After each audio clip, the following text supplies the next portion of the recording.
Photographers are like wild boars. They're often seen rolling around in the mud. They'll eat anything. People shave their heads and make hairbrushes out of them. It doesn't mean if 5 of them came to me for help, I wouldn't help them. All I want is the perfect camera. All I want is the perfect camera. So we have 5 more losers to help today, but we have a very interesting purchase announcement. So right now, we are on a Voidy lander, and I may have bought something different, but similar.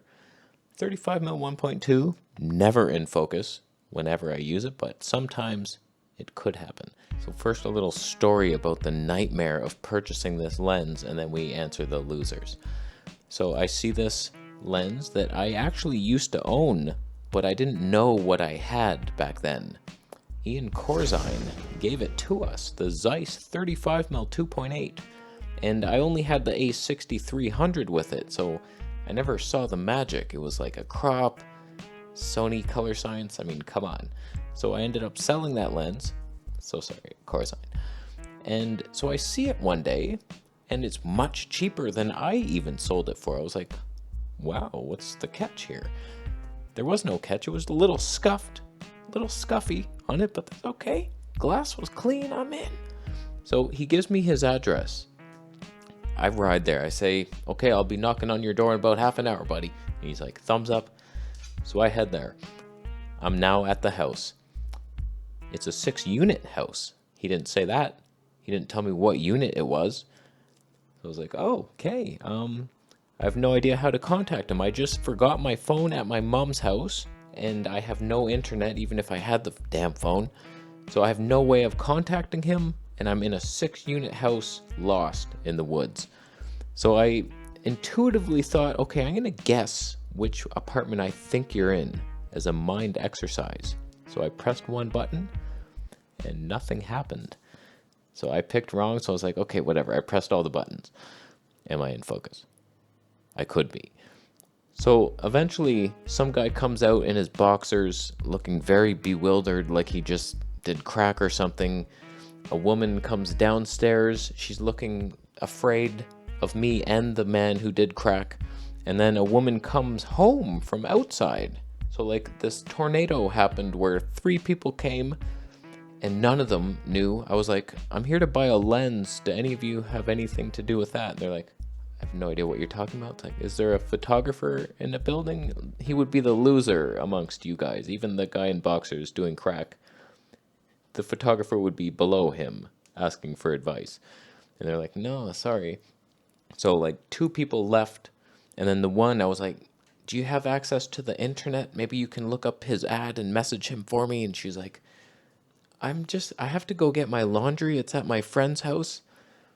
So like when I come back, if you're still here, maybe I'll help you. It was very undefinitive of whether or not she was going to help me. She left for a long time and I'm waiting there. It's like 20 minutes. I'm on the porch. I'm knocking. And then finally she comes back with no laundry, by the way. I don't know where she went. But as soon as she was in the vicinity, someone else comes in the door that was right there. First door to the left if you got in. And he's like, you here for the lens? I'm like, yeah. You didn't hear all this commotion? I'm knocking. There's people fighting.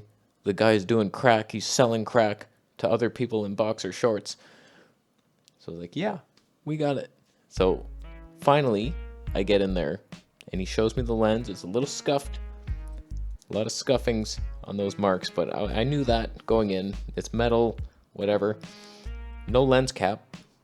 I was like, oh, that's interesting. Or lens hood. He had the box. I was like, hot damn, that's annoying. Thankfully, I had the Zeiss 55mm, same thing. But I'm just looking at this like, okay, glass is clean. Should I do it? I don't know, man. But it's a Zeiss. So I had to do it. And I did do it. $800 new plus tax. $240 for this bad freak. Let's switch to it. Am I in focus? Switching now.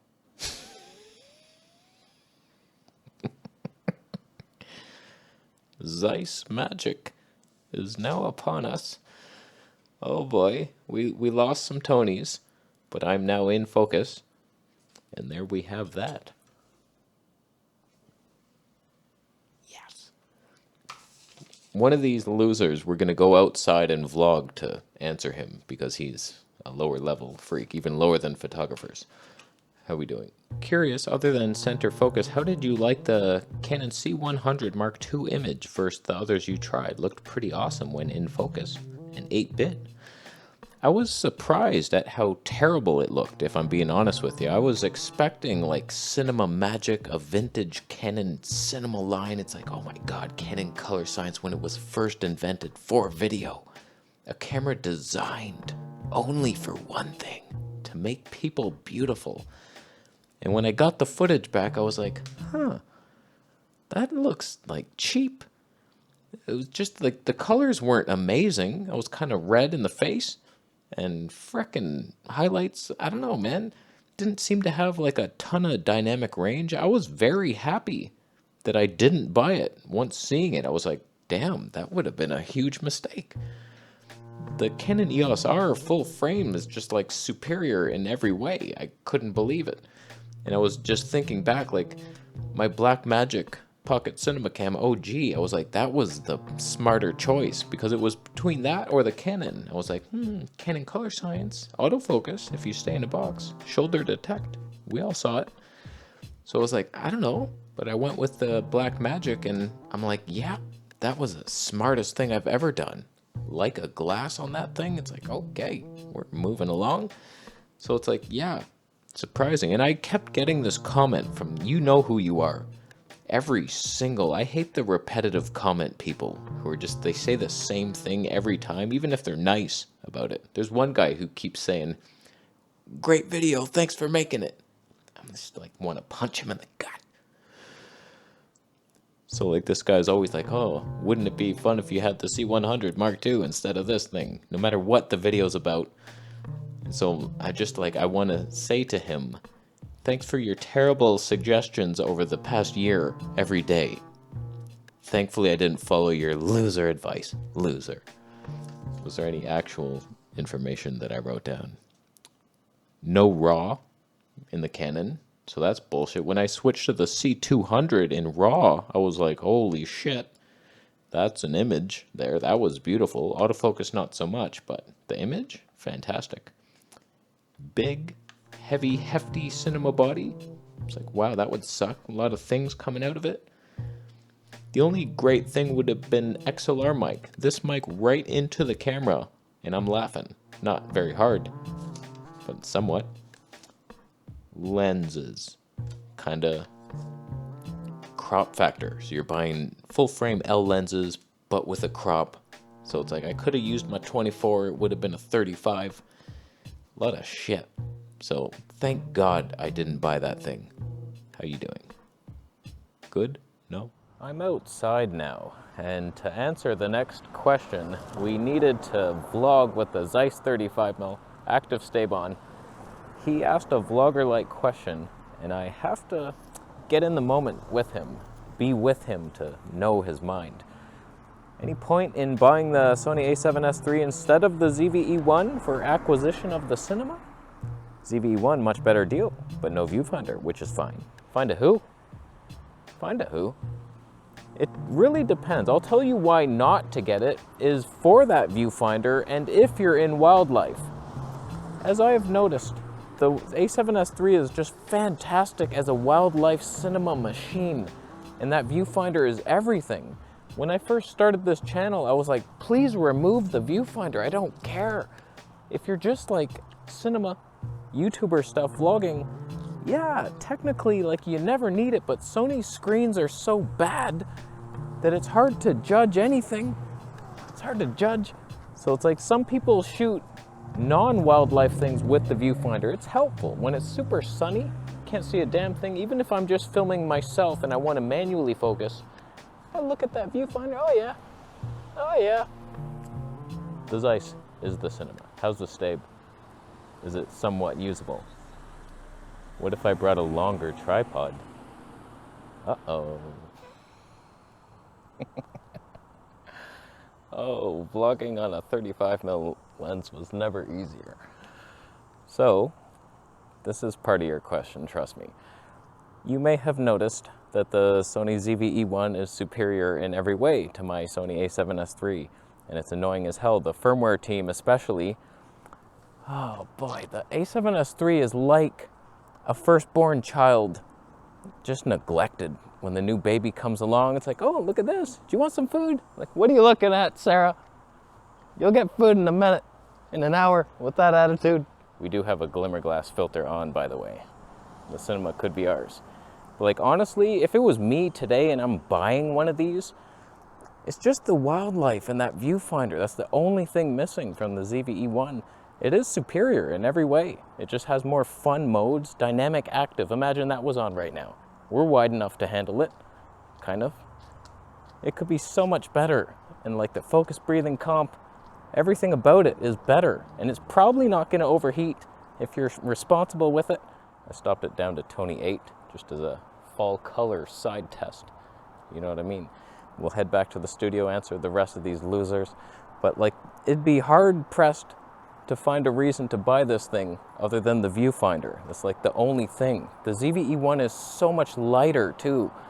Imagine that with this lens is 119 grams. Mr. Micro Four Thirds team, what are you doing? Like, this is almost as light as anything you have. And it's full frame and Zeiss magic. How can you compete? I don't think you can. So ZV-E1 with the Zeiss Batis 18mm 2.8 for vlogging, and then like this lens for street videography. Oh man, talk about the cinema. That's a beautiful camera. It really is. I'll get the Mark II one day with 4K 240p. And we're back in the studio.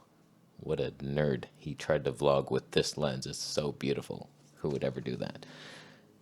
I'm looking at Fuji X-T5 or X-H2S for an all-around great hybrid camera. If you wanted to purchase a Fujifilm camera today, what would you select? Well, neither of those.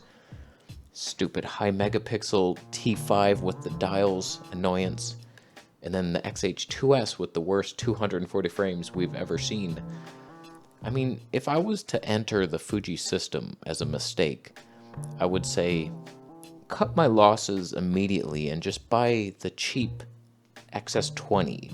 And then it's like, okay, I didn't spend too much to get into this horrible system with shaky IBIS, jerky autofocus, color science that's beautiful one day, magenta the next. You never know what's going to happen. XS20 is what I would do. I don't like these high megapixel. The Fuji X-H2, I don't know. If you want like super sharp 8K for some reason, or like oversampled 4K with huge files, you could do it, but like, would you benefit from it? Like the XS20 has better 240 frames than the XH2S. Like, it's insane, but you lose the 4K 120 to a 4K 60. That sucks, but it's much smaller. Not many buttons to press, but Fuji doesn't really know what they're doing. The X-T3 was for photographers, and then the X-T4 for some reason turned into a vlogger type thing with the flippy screen, and most photographers were like, why'd you do that? And then we buy it as video shooters, and then the X-T5 takes away our flippy screen. So like, what is your line? They have no idea how to segment things. And then like, is XH2S the video line, but you have like a super stacked sensor for fast photography things, and then your video specs actually suck a lot. A 38% crop for 240 frames per second, whereas like the X-T4 was only 29%. Something bad happened. I don't know why. It's the same megapixels. Why is it cropped more? Casey, what would OM have to do to improve video and make the OM1 and the Olympus 150 to 400 wildlife video contender? They would have to do so much, as in like reinvent that lens. Who's buying that? It's $10,000 American, I think. It's so big for Micro Four Thirds and way too much reach. It's more than you would ever need. It's like 1,000 mil with the built-in teleconverter, plus you could get 2,000 if you wanted. It's so overkill and expensive for like Micro Four Thirds. You want it to be light and cheap and travel friendly, and they have no real wildlife lens contender. But the OM1 specifically, I would just say stop making such a drastic difference between your nice 4K 60p 10-bit versus your utterly trash over sharpened 240 frame mode with single autofocus. It's so different looking. Whereas like the 4K 60, it's like that's a nice image, and then so different. Even if you go to 120, there's no autofocus in there 120 frames and up. It's a single autofocus and then press record, and then you're stuck there and you're manually doing stuff. I'll manually do stuff for your mom. Sorry about that. I would also want more reliable autofocus because I lost all faith. In the EM1 Mark III, it was like phase detect perfection. It almost never lost me unless I was on a Panasonic Leica lens. But like all the Olympus lenses, I could vlog, turn in my head, nothing would ever happen bad. I was like, this is great. And then I tried the OM1 and I was like, it was completely unreliable, hunting all the time, whether it was just in here or for vlogging or animal eye detect. You would have to regain my trust with several firmware updates from the A7S III team of firmware people. And lastly, just the lenses for wildlife. The 150 to 400 is way too expensive. Most people are not going to get that. The 100 to 400 doesn't sync stabe, so that's stupid. The 300mm prime is also pretty expensive and heavy, but that's what you would have to go with. That's probably what I would go with. And then boom, you have something. But a 600 prime for wildlife, it's a lot of reach and not a lot of wiggle room. It's hard to find the bird with that much reach. I would love to see a 100 to 300, but they're coming out with like 50 to 200 pro. It's like, that's not long enough. 50 to 250. Less pro. Still not long enough and probably too heavy. I don't know what they're doing. And last question here, similar to the last one, are OM system capable to release a new camera after the OM1? Chris Nichols, Jordan Drake, EM5, not so good. Not much changes. OM5, they didn't do anything. What's going on? AF tracking. Canon Nikon better. Advancing faster. Couple more years. OM system. Can't keep up. Yeah, it's a problem. It's like this new company buys Olympus, and then what are they going to do with it? They don't seem to be putting much money into it. We're not seeing anything happen from that partnership yet. So it's like they have to make more sushi rolls and start selling them fast and then put that money into the research and development, because we're not seeing anything. And it's a sad shame because Olympus used to be like this cult following. Like they're very popular in Japan, like one of the leaders, where like we think of them now as the bottom feeder. Really in Japan, it's like everyone's on Olympus. It was lightweight, these tiny things, weatherproof, they looked cool and vintage. People were buying those things, but now who has them? Who even uses them? I don't know anybody on Olympus, like anybody worth shaking a hand with. You would have to wash it after. I think OM System is the poorest of all the camera companies. They have the least amount of money. Like Sony has many other businesses and they can fund sensor. They sell most of the sensors for all the cameras and their PlayStation money, and they're still living off Walkman sales probably. So it's like they're huge. And then Canon's just like a huge industry. They got printers, medical devices. Nikon, I don't know what they do. They're partly with Mitsubishi probably. They're okay. But like same with Fuji, is a little slower, less money. I don't know, man. Olympus has like nothing. And now that they're owned by like some random ass investment firm, are they passionate about photography? Will they even last? I don't know. I hope so. I just put a Black Pro Mist filter on, even though the show's over now. That is too bad we did not get to see that beauty. Was this a good purchase? $240 Canadian dollars. You heard that right. That's a good deal. You don't pass up that deal. I sold mine for $450, and that was an insane deal. That was a really good deal. The guy even said, like, wow, it's so cheap. It was like mint condition. With the hood, I think. So now to get that back at less money, scratched up, no lens cap, I'm okay with this. I'm okay with it. That's going to be my new vlogging lens, maybe. depending on the footage. How shaky was it? Bad? I'll leave. How you doing? Subscribing for more videos?